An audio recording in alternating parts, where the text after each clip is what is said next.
Welcome to this week's edition of Lions Live. I'm your host, Mike Payton. We have a ton of stuff to talk about today regarding the Detroit Lions. Let's just jump right into it with the thing that's really on everyone's mind is Mike McDaniel.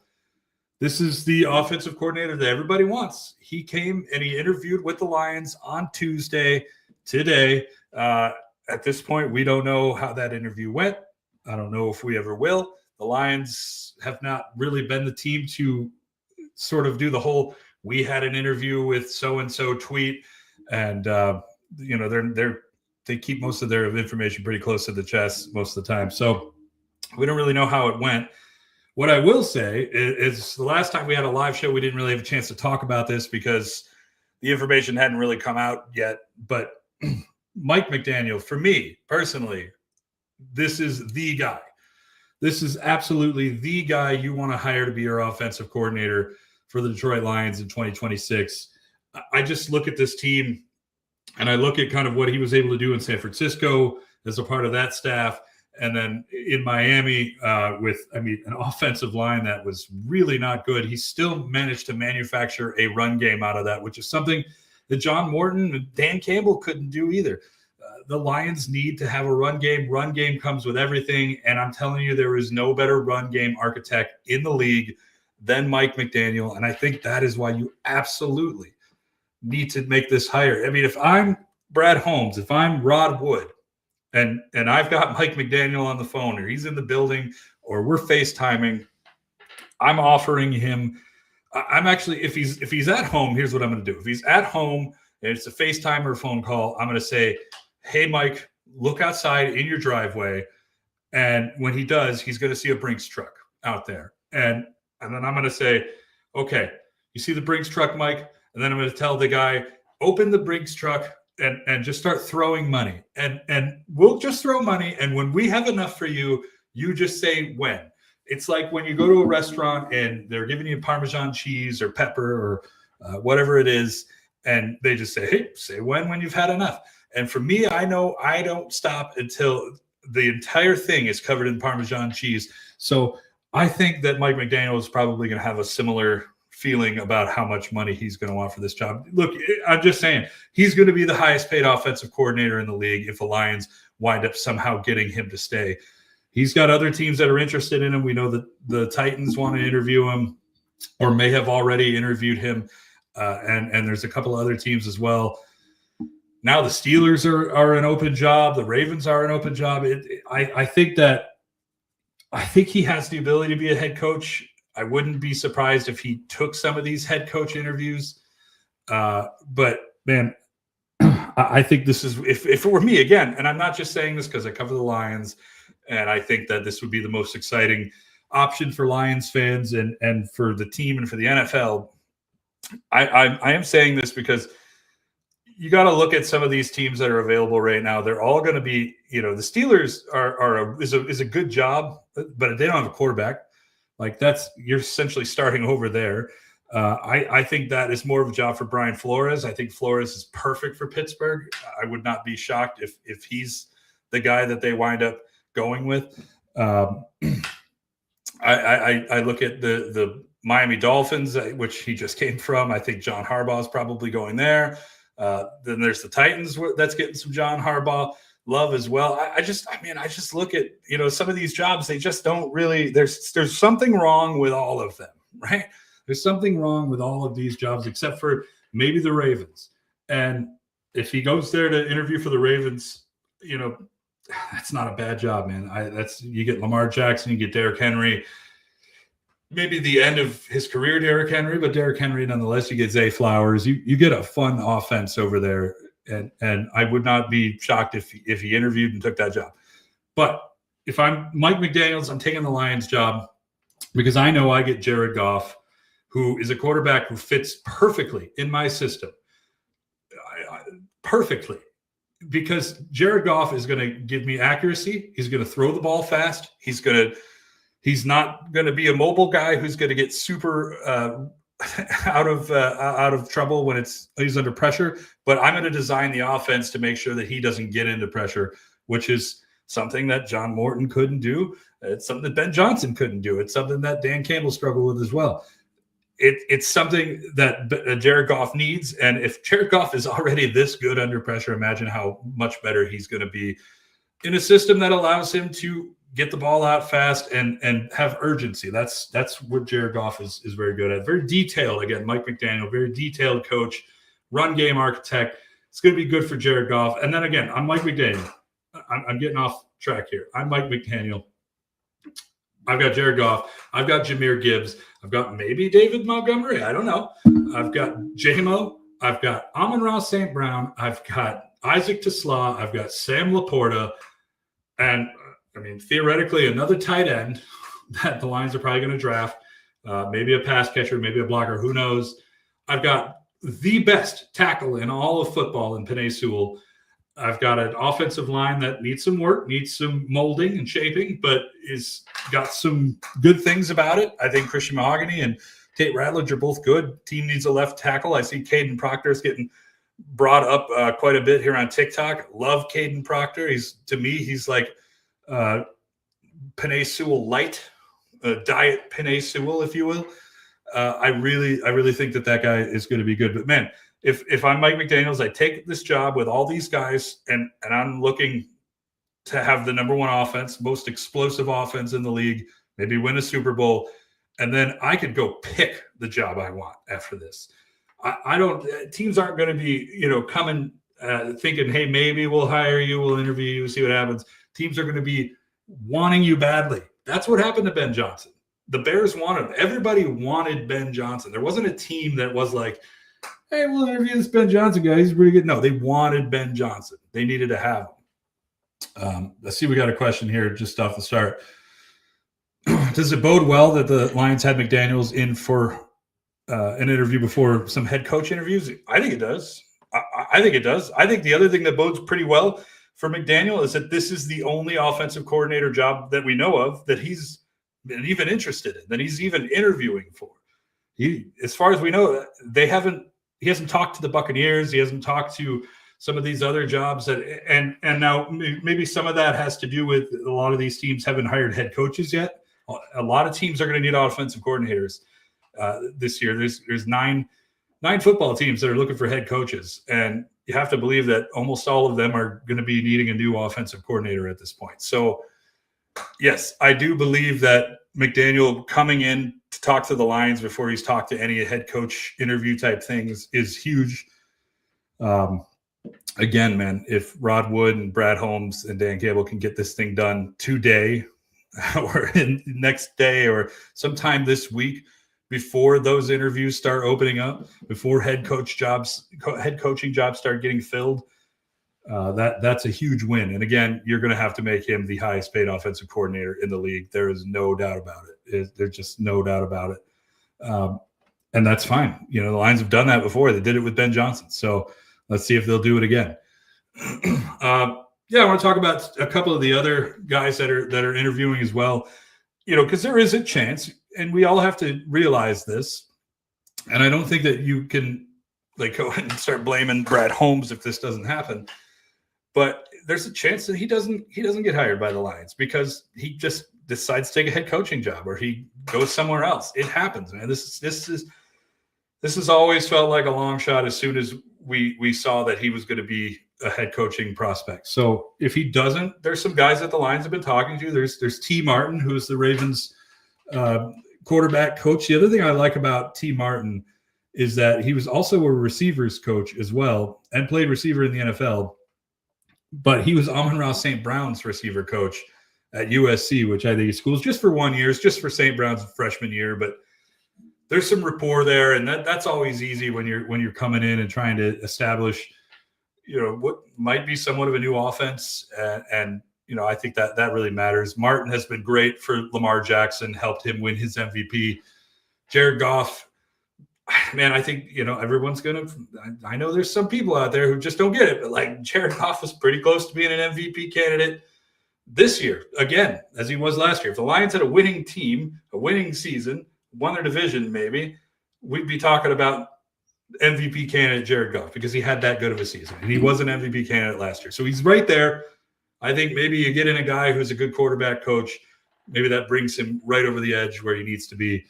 I also like Jake Peetz from Seattle, passing game coordinator. We saw what Seattle was able to do with Sam Darnold this year.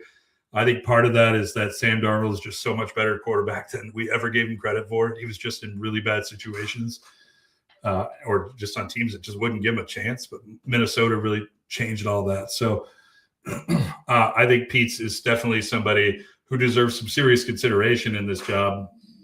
And he's going to get a good interview. The bad part is, he's never been an offensive coordinator before, and that's going to be the thing that worries some people, because I know what everybody wants right now. They want the guy who's experienced. They want the guy who has already been great. But now is for some reason in a situation where he can be hired by somebody. But that's just not always how it works.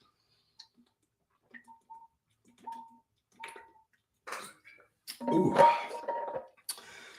cold. And then there's Mike Kafka, who is the Giants interim head coach. This guy I like too. Not only was he the Giants interim head coach, he was their offensive coordinator as well. But before that, this was Patrick Mahomes, quarterback coach in Kansas City, helped him win a Super Bowl. This is the guy that took in a young Patrick Mahomes and built him up to what we all know that he is now. I mean, obviously, Patrick had something to do with that, but this is the guy that gave him some of those first lessons in the NFL. And I think that matters. I think that goes a long way. So I like the guys that they're bringing into interview. I don't think they're done yet. I think that once some of these other playoff teams get eliminated next week, you'll start to see maybe some more interviews. I still think there's going to be guys like maybe Antoine Randall will get an interview.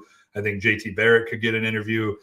I think Nate Steelhouse, who is the Rams passing game coordinator, who's interviewing with freaking everybody, he's probably going to get an interview too. This guy, he's already getting head coach interviews. So that's a big deal. I think he's going to definitely get one.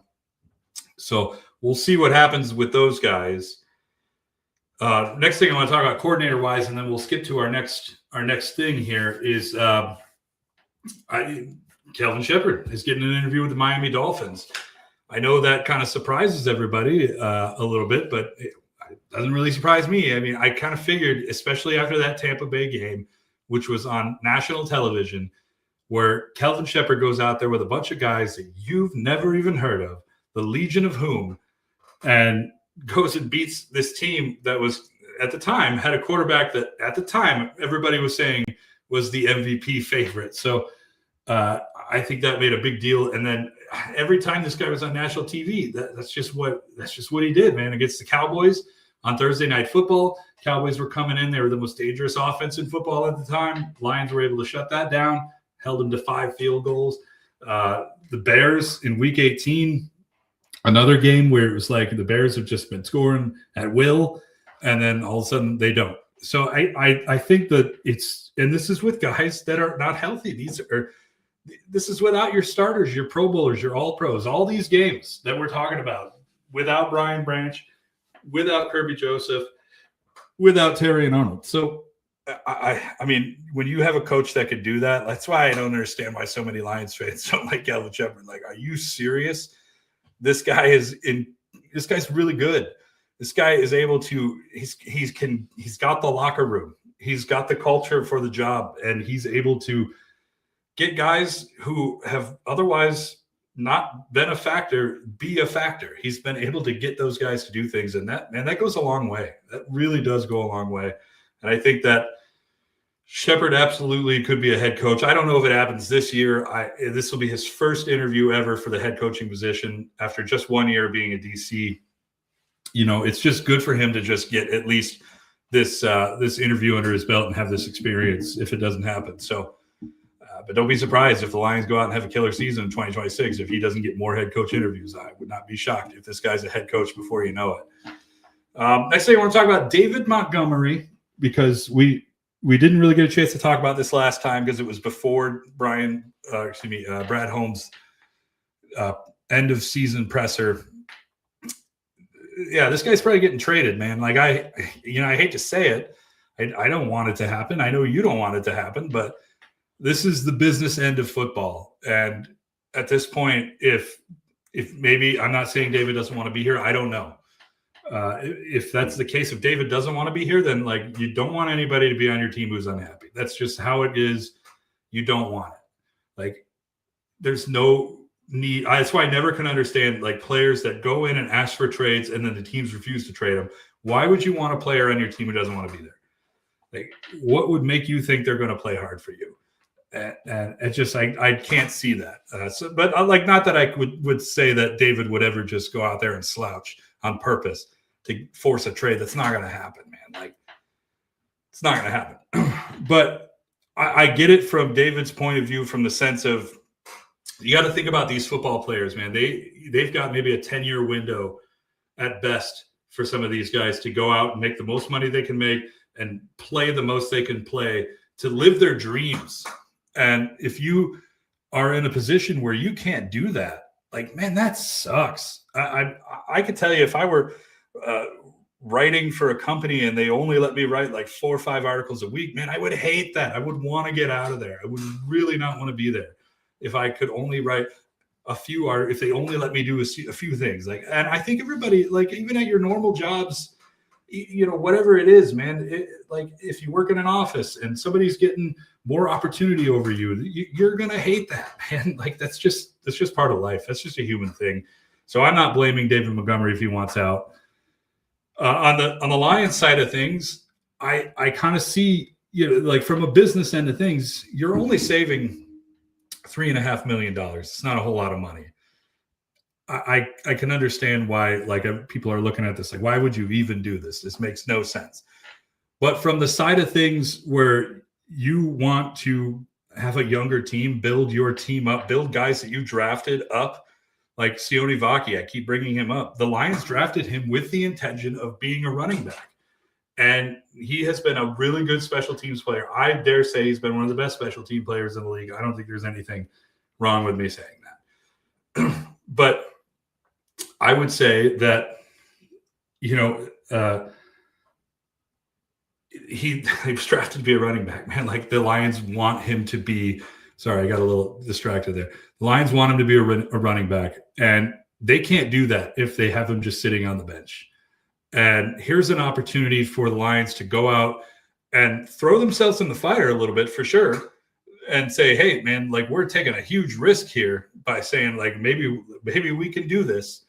And you trade away David Montgomery or you cut him after June 1st, whatever it may be, and you say, let's see what we got with Sione. And it's a risk, but if it pays off, man, it was a risk worth it, because not only does it give you a cheaper and younger option at your running back too, but it also proves that you were right for trading up for him, which, you know, I still think can be argued that they are, because when you get a special teams player that good, it's worth it. I'm a little surprised that they never tried him at safety at all, because he was a good safety in college. And I thought that was what they were going to draft him for, with the possibility of maybe coming to play on offense, a little two-way action. But they want him to be a running back, and they can't do that if they've got David Montgomery in front of them. So we'll see what happens. That's where it is right now. And the other thing is, man, I know there's a lot of Lions fans out there who look at David Montgomery and see him as a major importance to this football team. And you are absolutely right that he is a very important part of this football team. But the rest of the league is not going to not looking at him like that. They're looking at him like he could be a running back too for us. So when they trade for him, they're not trading running back one type money or assets or what have you towards the Lions. He's probably going to go for a 5th round pick. Maybe a 4th, maybe a low 4th round pick will get the job done. But we're talking about a 5th kind of at the top line. So that's just kind of what the business is, man. And he's a backup running back. He's going to be 29 years old. He's just not going to take the big trade asset that you think he's going to take. I think I have a light going out. That's awesome. I'm glad it waited till right now to do it. Let's see what else we got. 25-year-old running back, 2,500 career carries, non-rookie contract. Teams move on from this all the time. You're right, man. Like, and that's kind of that was the big thing, a few years ago. It was like, you don't pay running backs. That was kind of the whole thing. Running backs were going in the second and third round there for a minute. What the fuck is going on? Hold on, guys.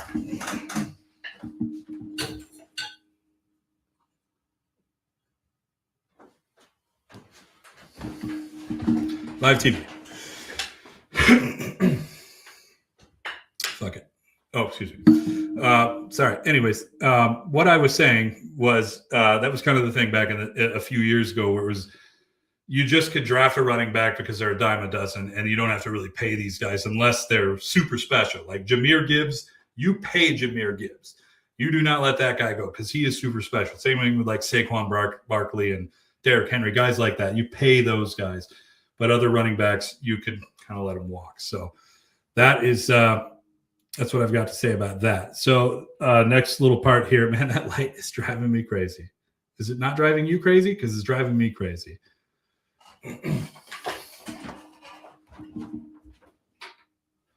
All right, here we go. Mike Payton after dark.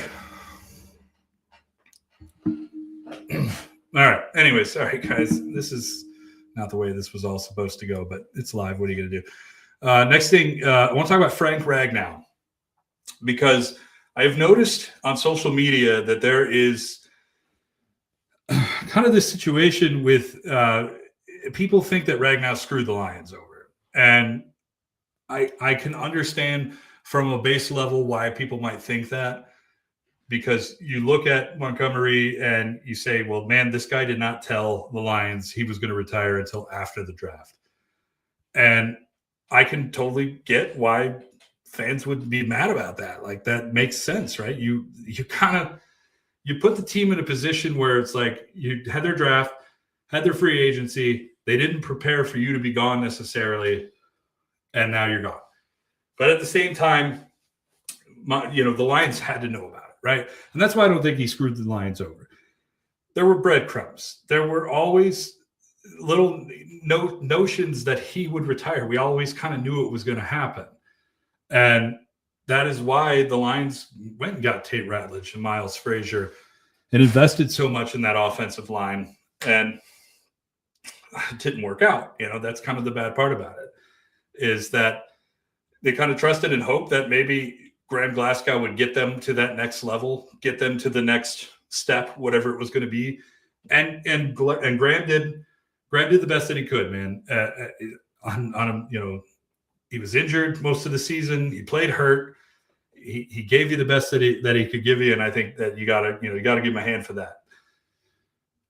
What I will say is that there was really, if you go back and you look at free agency and you go back and you look at the draft, this past draft, even if the Lions had known in January of last year, the day after they lost to the Washington Commanders in the divisional round, if Frank would have went into the office and said, I'm retiring, man, the Lions wouldn't have been able to do anything anyways. Like, they would be in the same position that they are right now. There was maybe one center, Drew Dahlman, who wound up signing with the Bears, who was really, really, really very good.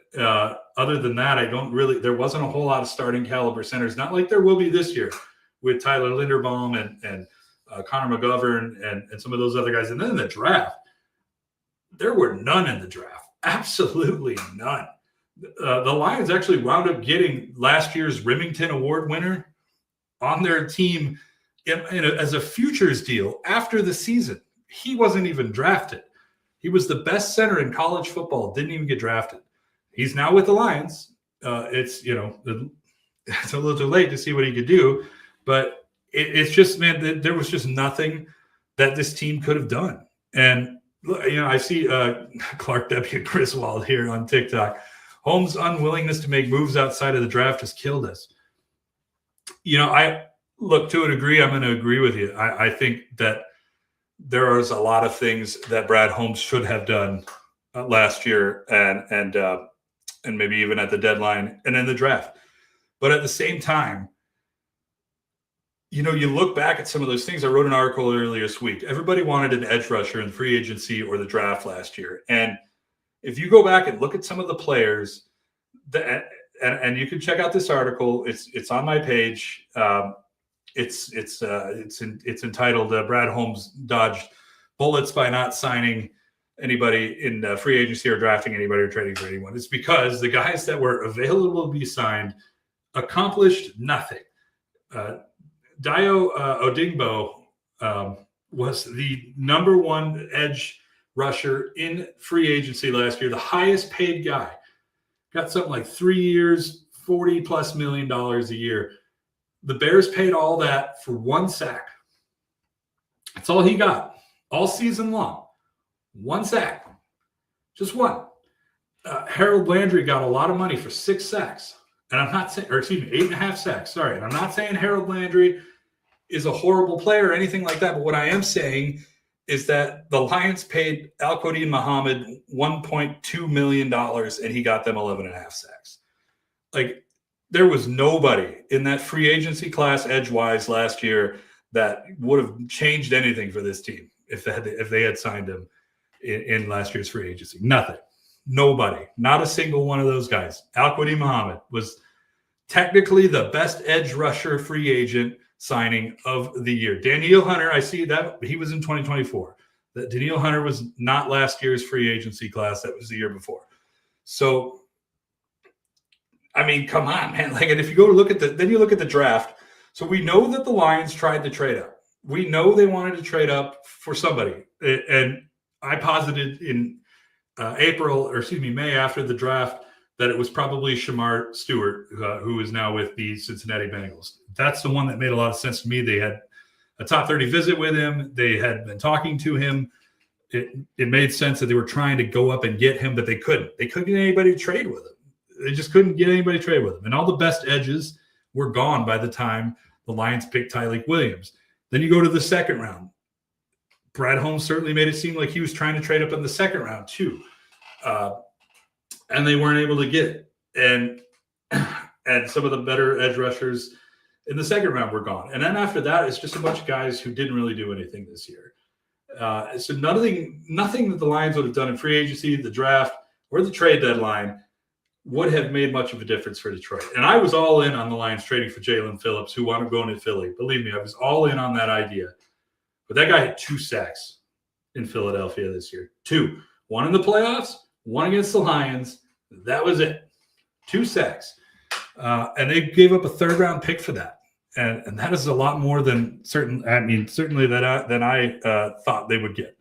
So that's just kind of what I'm thinking. And, you know, to touch on something that Brad Holmes said in his presser the other day that I think made a lot of sense, and people just kind of called it like a word salad, but the people don't see what happens in the building. I don't see it either. Like I see every now and again, I'll get a little bit of a scoop and I'll give it to you guys. And it's usually pretty small. I'm never going to give you a big scoop, or at least I don't think I will, but we'll see what happens. You know, maybe something will come my way one of these days, but we don't see what happens behind the scenes. And there's a thought process that, like, well, Brad just kind of sat there, you know, just like this at the draft, at the trade deadline, at free agency, whatever. But we don't know. He doesn't. The big thing is he doesn't want to be called lazy. He doesn't want to be called inactive. And I don't think that he was inactive. I think that he reached out. He called places. We know he called the Raiders last year to try to get Max Crosby. We know that they've called to try to trade up in the draft. We know that they tried to make trades at this year's deadline. And we know that the Lions are trying to do things. But just because they don't get done doesn't mean that they're not trying. And like you have to say, hey man, at least they're trying. You know what I mean? That's a big deal, right? I think it means something. And to kind of go into that and say, well, you know, you got to get it done. You got to force it to get done. Well, then you're overpaying. And then if it doesn't work out, then you're going to be mad about it, right? As a fan, if the Lions go out and get an edge rusher and they don't shut up and they don't stop until they get it, and they offer too much money and they offer too much of a draft pick asset in a trade, and then that guy winds up. If the Lions had signed Dayo Odingbo and he got you 1 sack this year, you'd say, Brad Holmes is the worst GM in the NFL. You would, right? You totally would. And I mean, man, I would say it too. I wouldn't say he was the worst, but I would say, man, this was a horrible idea. Brad, what were you thinking? Why'd you give him so much money? But he didn't. So you're kind of damned if you do and you're damned if you don't. Like, he didn't make the big, horrible offseason addition, and he's getting crap for it. And if he would have made the big, horrible offseason addition, he would have got crap for it. That's not to say that the Lions shouldn't go out and try to do things. I absolutely believe they should. They definitely need to get better. They need to have a better offensive line. They could use some help on the interior of their defensive line. They could use some edge help as well. I do think you need to get Muhammad back, but you also should get somebody a little bit younger as well.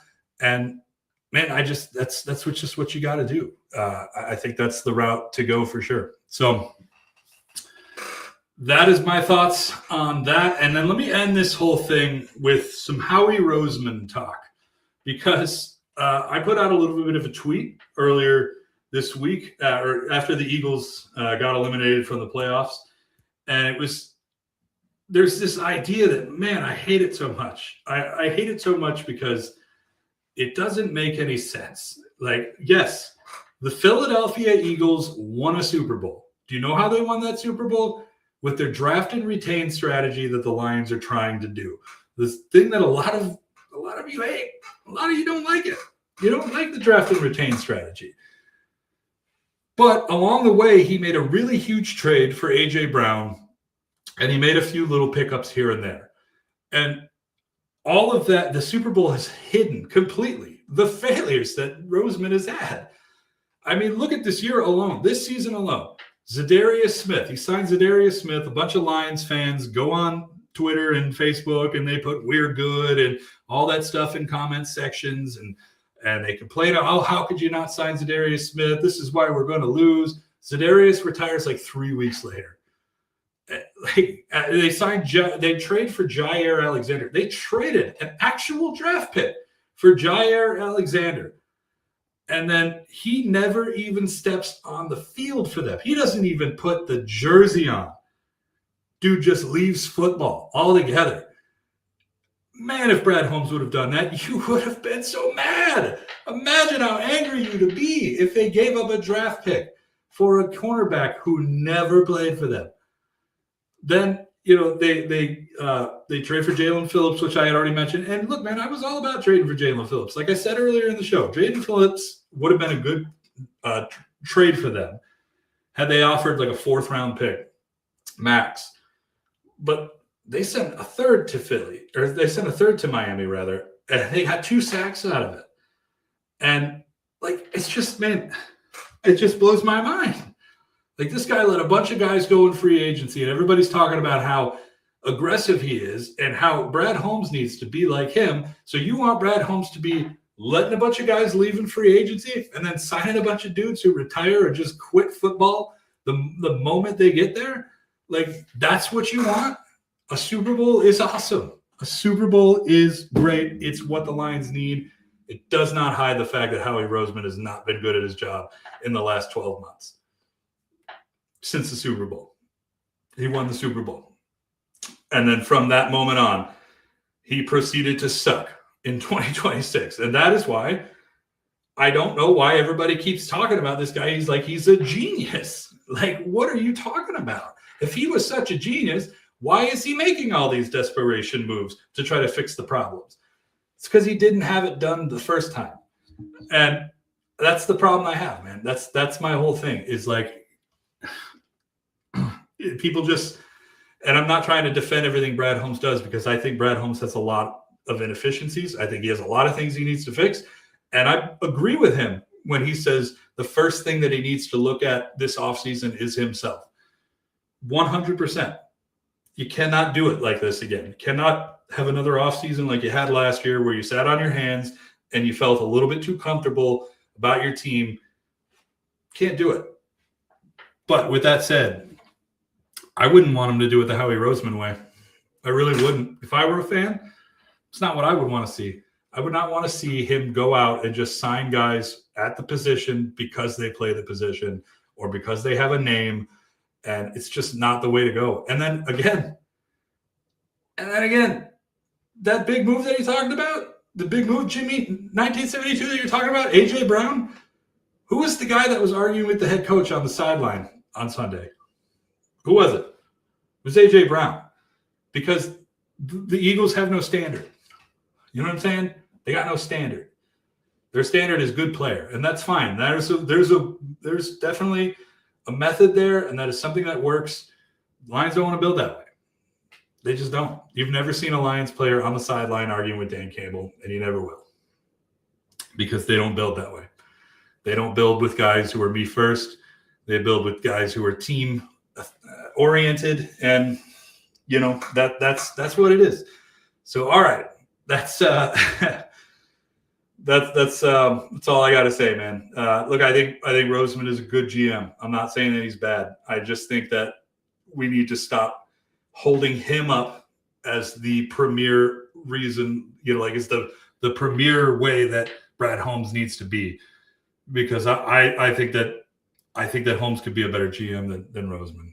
I just think Roseman got there first, and he also hasn't had to deal with injuries. That Eagles team's been pretty healthy for a while, especially last year. I don't think they were missing anybody. So, I think that I don't know. That's all I've got to say, man. So yeah, that is going to do it for today's show. We went a little bit over. I ranted a little bit. Felt good though. I like a good rant. Make sure you guys are checking out A to Z Sports Detroit. We are going to have a ton of stuff coming this week and coming next week, all off season, prime time stuff, man. Like, we're going to be at the Senior Bowl. We're going to be at the Combine. We'll be at the league meetings, the NFL draft. We're covering it all this year. We've got a great offensive coordinator tracker on our page right now. It'll keep track of all the things that you need to know about who's being interviewed. And we've got breakdowns of each guy and really good stuff, really good work that I'm proud of doing. And if you're a fan of another team that has wandered into here, check out some of our other stuff. We got really great things going on with all our other teams as well. And then check us out on TikTok, Instagram, and we will see you guys next week. Probably going to be Wednesday. So we'll see you next week, Wednesday. Not sure what time, but I'll let you guys know. See you then.